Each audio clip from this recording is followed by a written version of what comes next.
Morning everybody.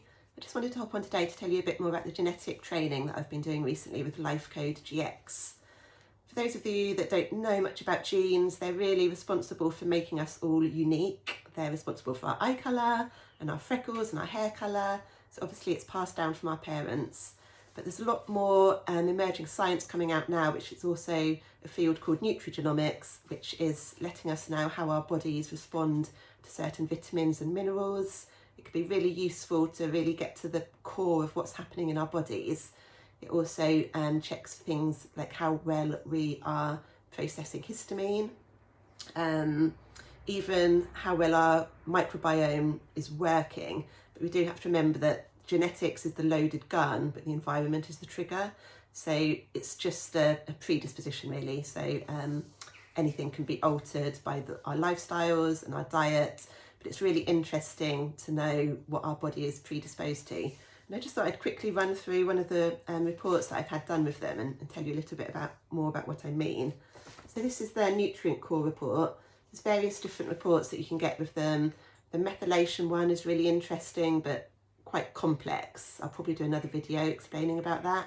But it's how well our cells process and make energy. And there could be quite a few, they're called SNPs, which is when our genes are not quite working as well as they could be perhaps, but then often the SNPs can mean that they're working better in other forms. So it's always a kind of a chicken egg, I suppose, situation, but it's always useful to know. So the nutrient core report gives us loads of information. Whether we are predisposed to be processing lactose, okay? So if you feel like you have a lactose intolerance or are sensitive to dairy, it can just be interesting to know whether that's a genetic thing or whether it's more of a lifestyle factor. Interestingly, most of the world are actually intolerant to lactose when you look at it as a world population. So actually it's more abnormal to be able to tolerate lactose. So you can see here, mine's marked green, which means I am, I suppose, genetically able to tolerate lactose, although environmentally I find that I don't react that well to it. Dairy is still kind of quite inflammatory, so I still choose to stay away from it, but interesting to know. We check celiac disease, whether you're more predisposed, again, to have celiac disease, so it's not a certainty. Microbiome results, so how your likelihood of having more of something called bifidobacterium in the gut. How well you process caffeine, which is always interesting. And again, how well you process it depends on how much you're having it sometimes, because you can still build up a tolerance. So vitamin A, this is a really interesting one, particularly for any, I suppose, vegans out there, because there's two different types of vitamin A from the dietary sources. There's one called beta carotene, which is in all of your orange vegetables. And that then is transferred to something called retinol, which is the way that the body uses the vitamin A. But the way that people convert beta carotene to the active form of retinol is genetic. So you can see that mine is yellow here. So I'm a poor converter, sadly. So it just means if I was trying to get all of my vitamin A from the orangey vegetables, I'd be struggling really.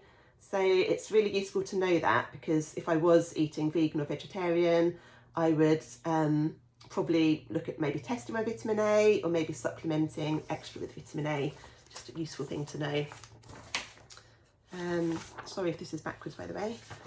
We've got some B vitamin, so we can see whether we're how well we're absorbing certain B vitamins.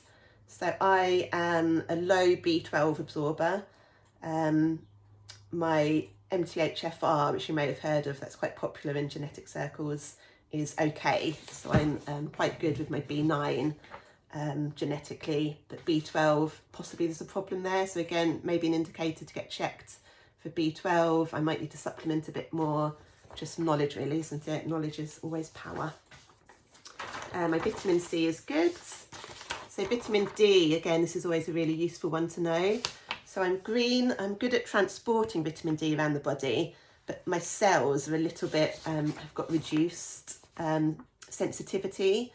So again, it's green, yellow, yellow is not too bad. Some people, if ever there's a red, that's something to look out for a little bit more. But it's just another, I suppose, an indicator to keep an eye on my vitamin D levels. And I might need to have a little bit more than somebody who's all green would do. And talking about reds, I've got a red on my vitamin K. So I've got an increased need for vitamin K, which again is one of the fat-soluble vitamins. This is useful for skin conditions because it's those A, D, E and K are the fat-soluble vitamins, which are really important for skin health, but also that link with the bile and breaking down fats, which is often seen with skin conditions. Again, just useful to know. So definitely I'm keeping an eye on my vitamin K. In fact, I take a D3 with K2 supplement to help that. We've got glutathione here, which is a internal antioxidant, which is red. So this tells me that I need to really make sure that I'm getting lots of my antioxidants through food. So an area that I really need to concentrate on, so that's eating the rainbow, getting lots of different coloured foods, yeah, helping that way. And sometimes I supplement with glutathione. We've got kind of what my appetite is predisposed to be. So I'm predisposed to kind of to not get as full as other people, which I would agree with. So maybe sometimes if you're eating meals and want to have something a bit more afterwards, there's someone who is green there would probably, you know, be quite satisfied after one meal and not want more after it. That's quite an interesting one.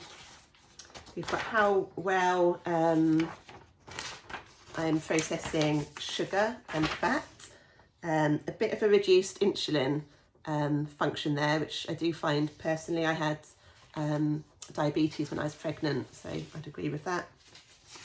We've got inflammation, blood pressure, how your circadian rhythm is, whether you're more predisposed to be a night owl or an early bird. And that's it for the nutrient core. So it's just a really useful way to find a bit more out about your body, I suppose. Genetic testing never changes like some of the other tests. So once you've had it done once, that's it for life, because that's your genetics don't change.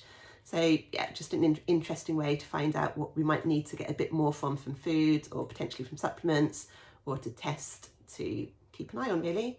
If you're interested in having the Life Code report done and I can analyse it with you, just drop me a message. Bye.